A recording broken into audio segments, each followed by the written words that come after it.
So hello and welcome guys, स्वागत है आपका माइकल ट्यूशन क्लासेस में। आज हम करने जा रहे हैं क्वांटिटेटिव एप्टीट्यूड के कुछ और नए क्वेश्चंस। सो आज का वीडियो एसामिस लैंग्वेज में होने जा रहा है, तो आइए शुरू करते हैं। क्वेश्चन तो আগবাঢ়িব আগত আমি ৰিলেটিভ স্পীডৰ কেইটামান কথা আমি জানি লওঁ। প্ৰথমত ৰিলেটিভ স্পীডৰ দুটা ধৰণৰ থাকে, দুটা কেছ থাকে। কেছ 1ত কি হয়, সেম ডাইৰেকশনত গলে মানে দুটা স্পীডটো স্পীড এ বা স্পীড বি টো মাইনাস কৰা যায়। মানে সেম ডাইৰেকশন মানে যদি বস্তুটো যিকোনো বস্তু ট্ৰেইন বাস মানুহ যিকোনো বস্তু যদি একে ডাইৰেকশনত গৈ থাকে, একে ডাইৰেকশনত ফ্ৰম ওয়েস্ট টু ইষ্ট, যেনিবা ওয়েস্ট টু ইষ্ট একে ডাইৰেকশনত গৈ আছে, ওয়েস্ট টু ইষ্ট, তেতিয়া আমি কি কৰোঁ, হেডৰ দুজনৰ স্পীডটো আমি মাইনাছ কৰি দিওঁ। ফৰ এক্সাম্পল ধৰি লওক এইটো 45 কিলোমিটাৰ পাৰ আৱাৰত গৈ আছে, 45 কিলোমিটাৰ পাৰ আৱাৰত গৈ আছে, এইটো 10 কিলোমিটাৰ পাৰ আৱাৰত গৈছে।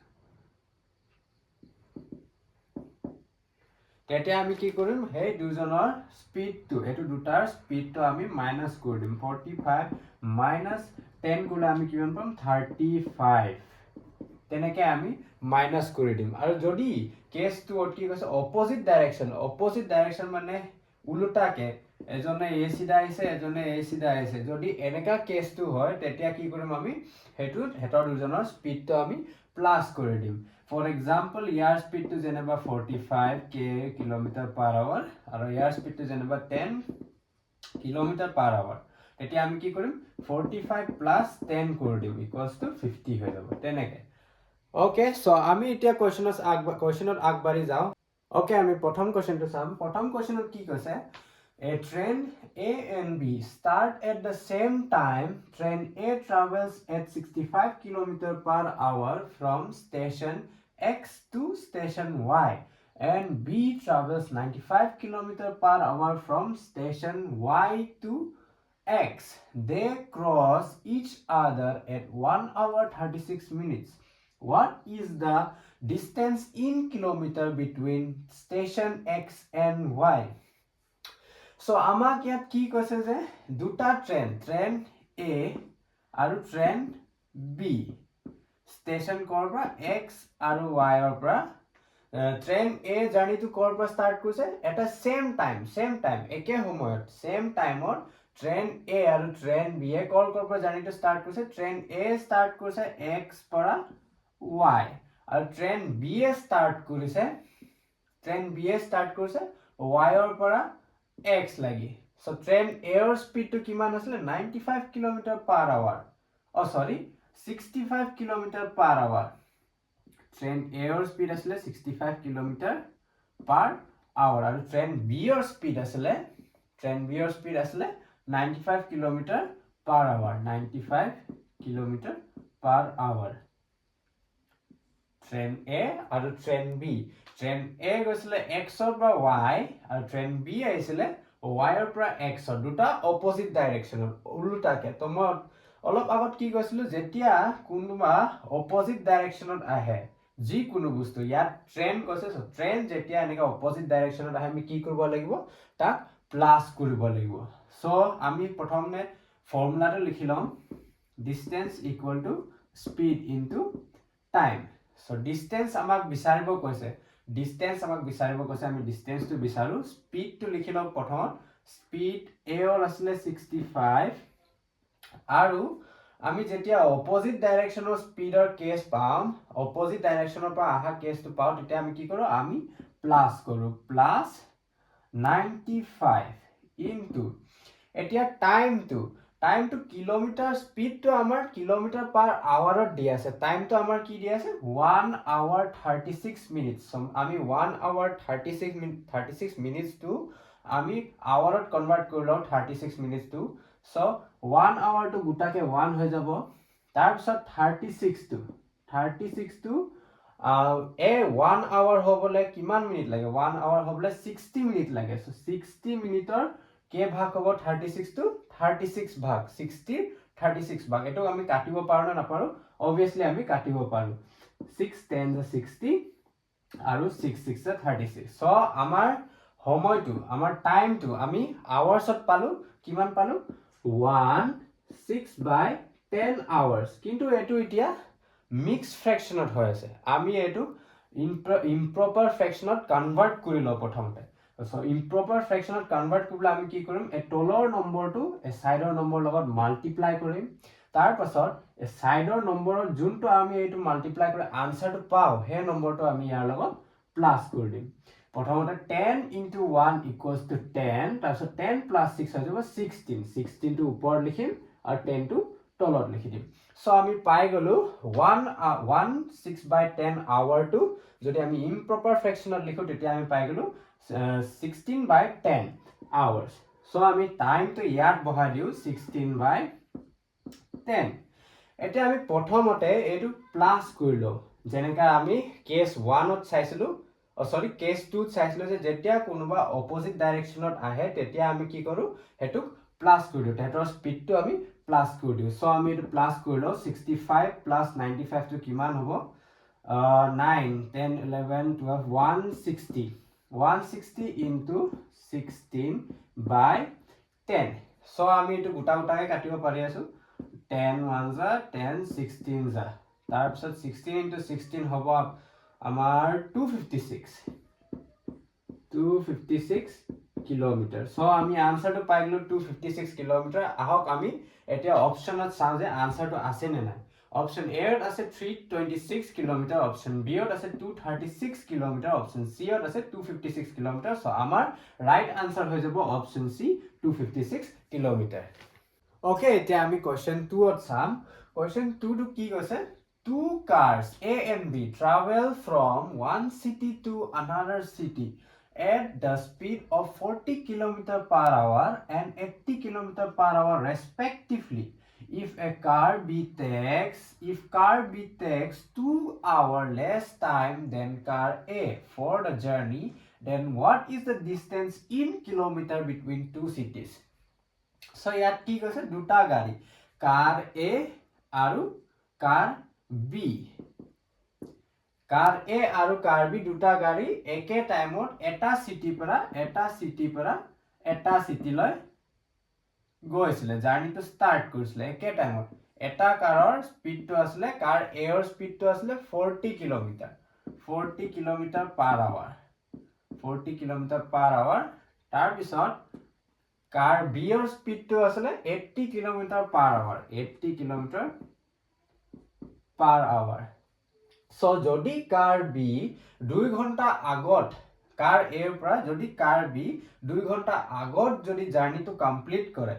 obviously কাৰ B টো কাৰ A তকে ফাস্ট চলি আছে কাৰ B টো 80 কিলোমিটাৰ পাৰ আৱাৰত গৈ আছে আৰু কাৰ A টো 40 কিলোমিটাৰ পাৰ আৱাৰত গৈ আছে so obviously কাৰ B টো কাৰ A ৰ পৰা ফাস্ট চলি আছে so হি কি কৰে 2 hours early মানে 2 hour less time ত 2 ঘন্টা আগত হি জাৰ্নিটো কমপ্লিট কৰে সো আমি এইটো সিটি পৰা এটা সিটি লৈ কিমান কিলোমিটাৰ হয় ডিসটেন্স তো হেতু আমি বিচাৰিব লাগে সো হেতু বিচাৰিলে আমি কি কৰো প্ৰথমতে আমি ইয়াত স্পিড বিলাক লিখিলো 40 আৰু মাল্টিপ্লাই কৰি যাও 40 into 80 into ইয়া টাইমটো চাও টাইমটো কি দি আছে 2 hours 2 তাৰ পিছত আমি এই তলত কি লিখিম তলত হেইটো বস্তু লিখিম কেস 1 ত কি কৈছিলে যেতিয়া যিকোনো বস্তু যেতিয়া কাৰে হক বা ট্ৰেনে হক বা মানুহে হক বা সাইকেলে হক যিকোনো বস্তু যদি একে ডাইৰেকশনত গৈ থাকে তেতিয়া আমি কি কৰিম মাইনাস কৰিম যিকোনো যদি একে ডাইৰেকশনত গৈ থাকে তেতিয়া আমি এহেতৰ স্পিডটো কি কৰিম মাইনাস কৰিম সো 40 80 minus 40 কিমান পাম আমি 40 পাম সো এই 40 টো আমি এই তলত লিখিম 40 তাৰ পিছত আমি এটো কাটিব স্টাৰ্ট কৰিম এই 40 গল তাৰ পিছত 80 into 2 হল 160 কিলোমিটাৰ সো আমি আনসাৰ পালো আমাৰ 160 কিলোমিটাৰ অপচনত দিয়া আছে নে নাই আমি চাও A ত লিখা আছে 260 কিলোমিটাৰ B ত দিয়া আছে 160 কিলোমিটাৰ সো আমাৰ ৰাইট আনসাৰ হয় option number B 160 kilometre okay আমি এটা কোয়েশ্চন 3 লৈ যাম 3 ত কি কৈছে two bicycle riders are at the distance of 155 kilometers away from each other at 10:45 a.m. After 15 minutes A start moving towards B at a speed of 25 km per hour. While at 12 p.m., B start moving away from A at the speed of 15 km per hour. At what time in AM will they meet on the next day? So ইয়াত কি কৈছে দুটা cycle চলা মানুহ এজন হল A এজন হল B তেহেতি পুরা কিমান 155 কিলোমিটার দূর রোড আছে মানে 155 কিলোমিটার away এজন আছে ইয়াত এজন আছে তাত 155 কিলোমিটার দূৰত আছে তাৰ পাছত কি কৰিলে 10:45 হেনটি 155 কিলোমিটাৰ away মানে দূৰত আছিল তাৰ পিছত এ জাৰ্নিটো ষ্টাৰ্ট কৰিলে 15 মিনিট পাছত 10:45 যদি আমি 15 মিনিট প্লাস কৰি দিও কিমান হৈ যাব 11 am হৈ যাব so 11 am to A journey start কৰিলে 12 pm লাগি 12 pm ত হি ক'ত গৈ পাব 1 ঘণ্টাত ক'ত গৈ পাব তাৰ স্পীডটো আসলে এয়াৰ স্পীডটো আসলে 25 km/h সো 1 ঘণ্টাত এ 25 কিলোমিটার 25 কিলোমিটার গৈ পাব 12 বাজি 25 কিলোমিটার গৈ পাব 25 কিলোমিটার আৰু 12 বাজাৰ পাছত B start moving away from A at the speed of 15 km/h বিউ তাৰ জাৰ্নিটো ষ্টাৰ্ট কৰিলে কি স্পীডত 15 km/h স্পীডত বি এ তাৰ জাৰ্নিটো ষ্টাৰ্ট কৰিলে 15 km/h স্পীডত এৰ পৰা আতৰি গৈ আছে সো আমি এটা বিচাৰিব লাগে যে এ কিতিয়া গৈ বিয়ক লগ পাব obviously এৰ স্পীডটো বিয়তকে বেছি আছে 25 km/h 10 km/h স্পীডটো বেছি আছে বিয়তকে বিয়ত কি বিয়ে 15 km/h গৈ আছে এ 25 km/h গৈ আছে সো obviously এৰ স্পীডটো বিয়তকে বেছি আছে সো হেন্টি আগত কৰবাত লগ পাবই কিন্তু কেতিয়া লগ পাব কিমান সময়ত লগ পাব হেতু আমি এটা বিচাৰো A 1 hourত 25 কিলোমিটাৰ ডিসটেন্স কভাৰ কৰলে কিমান আসলে টোটাল ডিসটেন্স তো এটা 155 কিলোমিটাৰ দূৰত আসলে কিন্তু এ হুনকালে স্টাৰ্ট কৰিছিলে 11 বাজি স্টাৰ্ট কৰিছিলে তো হি 12 বাজি লাগে 25 কিলোমিটার আগত গৈ পাই গল সো 12 বাজি লাগে 25 কিলোমিটার আগত গৈ পাই গল তো কিমান কিলোমিটার আকু বাকি থাকিল আমি চাও 5 - 5 0 5 - 2 3 130 কিলোমিটার আকু বাকি থাকিলে তাৰ পাছত বি আৰু এ দুজনে সেম ডাইৰেকশনতে গৈ আছে তো মই আগতো কৈছিলো যে কেস 2ত মই কৈছিলো যেতিয়া কোনোবা বস্তু সেম ডাইৰেকশনত গৈ থাকে বেলেগ সময়ত স্টাৰ্ট কৰিছে আৰু বেলেগ স্পীডত যদিও গৈ আছে তথাপিও দুজনো এটা ডাইৰেকশনতে গৈ আছে তেনেকে এও এফালে গৈ আছে বিও এফালে গৈ আছে এটা ডাইৰেকশনতে তো যেতিয়া যিকোনো বস্তু এটা ডাইৰেকশনতে গৈ থাকে তেতিয়া আমি কি কৰিম তেহেতৰ দুজনৰ স্পীডটো আমি মাইনাস কৰি দিম সো 25 - 15 কিমান হ'ব আমাৰ 25 - 15 হ'ব আমাৰ 10 সো আমি এতিয়া এই 130 লগত এই 10 টো আমি ডিভাইড কৰি দিম 130 10 সো ইটো ডাইৰেক্টলি কাটিব পাৰে আছে 10 13 10 was a 10 10 13 is a 130 so হেন্টি 13 hours পাছত 13 ঘন্টা পাছত হেন্টি লগ পাব এ বিয়ক 13 ঘন্টা পাছত লগ পাব কিন্তু ইয়াত ঘন্টাটো কৈছে কিন্তু কিমান বাজি কিমান টাইমত লগ পাব হেতু আমাক কোৱা নাই সো আমি এটো কেনেকে বিচাৰিম যে এ 12 ৰ পৰা আমি স্টাৰ্ট কৰি যাম হিসাব কৰিবলৈ 12 ৰ পৰা স্টাৰ্ট কৰি যাম 12 1